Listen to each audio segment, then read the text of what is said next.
Vitamin A is really highly important. 46% of the population was deficient in vitamin C, 84% in vitamin E, 95% in vitamin D, 45% in vitamin A. RDA, again, remember you guys, has nothing to do with you being healthy. The RDA is the minimum amount that you need to not be sick. So the RDA for vitamin A for men is 900 micrograms a day, for women 700 micrograms a day. The tolerable upper intake level, 3,000 micrograms a day, or 3 grams. That's not really a thing. Vitamin A can be easily excreted, so it's very, very hard to take enough vitamin A all the time to have some type of toxicity. But there are some stories about toxicity with people taking like 9,000 micrograms a day, so that would be like 3 times the tolerable upper intake level daily on a chronic basis is how you would lead to toxicity. So it's very, very difficult to have vitamin A toxicity, just like it's difficult to have toxicity with other non-metallic vitamins. So vitamin A, fat-soluble vitamin, very, very important in cell development, metabolism, immune system, vision. The eyes are very, very dependent on vitamin A. So the eyes do really, really good with high vitamin A diets. Red light therapy is also something that new research is showing that has incredibly potent effects on eye health and vision and stuff like that. So that's another thing that I recommend to a lot of my patients look into is certain types of red light therapy. Again, with that stuff, you guys, the way I look at it is there's great research on it. There's a lot of potential gains, and there's basically 0 negatives from it. Very healthy. We talked about the food sources, dark leafy vegetables, orange colored vegetables. Vitamin A deficiency, again, this is the actual like severe signs of deficiency are seen more in other countries, but again, 45% of the United States is deficient in vitamin A. There's a huge deficiency in the vitamin in the United States. Almost 50% of the population is deficient in vitamin A. So vitamin A, really, really typically associated with carotenoids. Carotenoids are a pro-vitamin A, mostly beta-carotene. Retinoids are active forms of vitamin A, like retinol and retinol esters. Retinoids have been shown to have over 75% from food absorption to bioavailability. So basically, if you eat 10 grams of vitamin A, you'll get 7.5 grams of that will be actually bioavailable, usable, which is a really, really good percentage.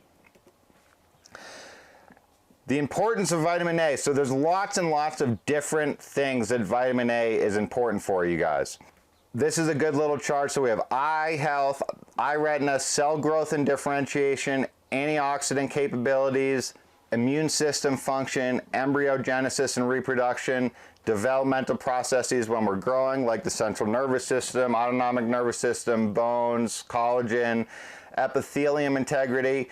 So these are all extremely important things that we don't necessarily think about every day, but if 45% of the United States population is deficient in vitamin A, all of these things could be massively improved simply by giving people super duper cheap vitamin A, which is why nobody is ever told about this stuff, because nobody can make money off of selling these vitamins to people, or the government can at least. That's why they just basically blacklist them. They throw them in the toilet, and they just assume that anything that we learned in the past they can't make the money now doesn't work. Let's go over a couple of the different types of things that vitamin A does. So we just mentioned them. Eyesight, very, very important for essential parts of eye function, the cornea, conjunctival membranes, and the retina. For gene expression, vitamin A has the potential to modulate over 500 different genes, so it's kind of like magnesium.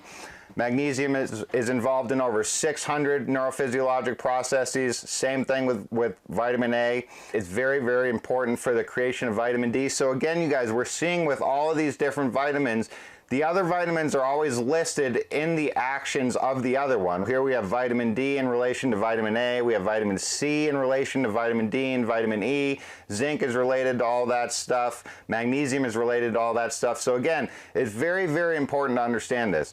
If you have sufficient levels of a couple things in your body, let's say you have good vitamin D and good vitamin E, but bad everything else, that good vitamin D and good vitamin E is not going to be doing that much for you because it doesn't have the other components that it needs to fully do its cycle. So if you have good vitamin D and not good vitamin C or good vitamin A, the vitamin D can't do it's a good enough job. It's really cool, but it's relatively simple to think about, but it's something that the vast majority of mainstream medical practitioners never think about. And again, that's the reason that so many people are sick nowadays, is because we've lost our ability to critically think in the United States. The mainstream medical practice and public health has completely lost the ability to critically think, because you can either come to that conclusion, or the only other conclusion that you can come to is they're intentionally doing everything wrong. And I'm open to either possibility. Really important for gene expression, lipid metabolism, another thing that vitamin E is important for in the cell membranes. Immunity, very, very good for lung health, so for the pulmonary system. Did anybody ever hear about vitamin A supplementation with COVID? Nope. Why? Because vitamin A is cheap and it works good. That's the reason.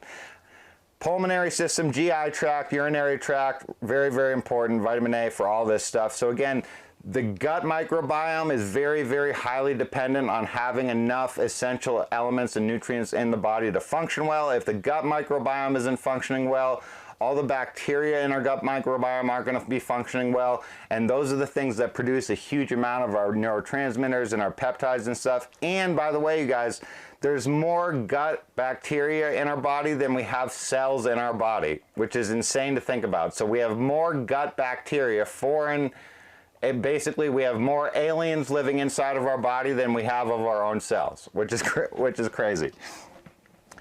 Important for development of organs during embryogenesis and other stuff like that.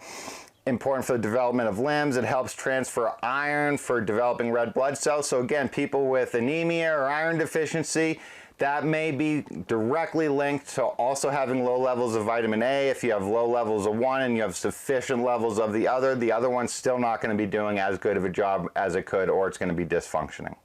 Therapeutic uses of vitamin A. So it's used for a lot of skin diseases.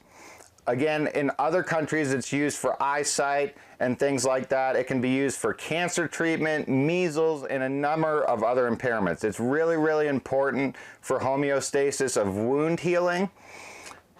Vision disturbances, spoken about a lot with vitamin A.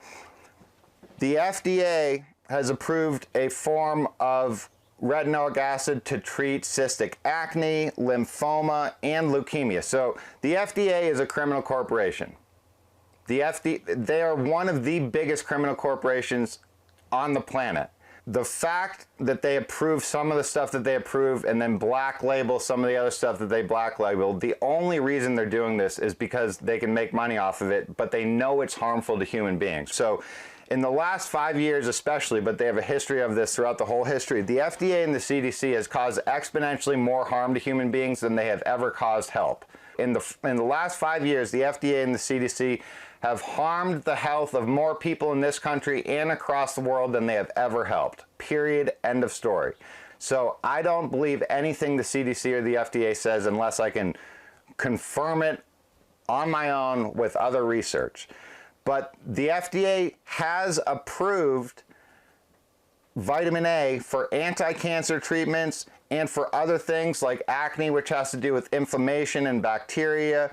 So if they have vitamin A FDA approved for cancer treatments and other treatments, why was vitamin A not told to, why wasn't not told to people during the COVID pandemic that they should all be taking all of these vitamins because they all have close links to improving COVID? We knew all of this stuff in 2020, yet the FDA and the CDC decided to tell everybody to take experimental gene therapy technology, which is altering the nuclear material in your cells. If you want to learn more about that, we talk about the specific processes of DNA to RNA to protein transcription in the epigenetics class, and how we don't understand at all what 80 to 95% of our DNA does. We have about 20,000 protein encoding genes in the genome, and when most people hear that, they think that that's our genome. That's like 1/10 or 1/9 of our genome. 90% of our DNA, we don't understand what it does because it doesn't code for proteins, but it is essential for life.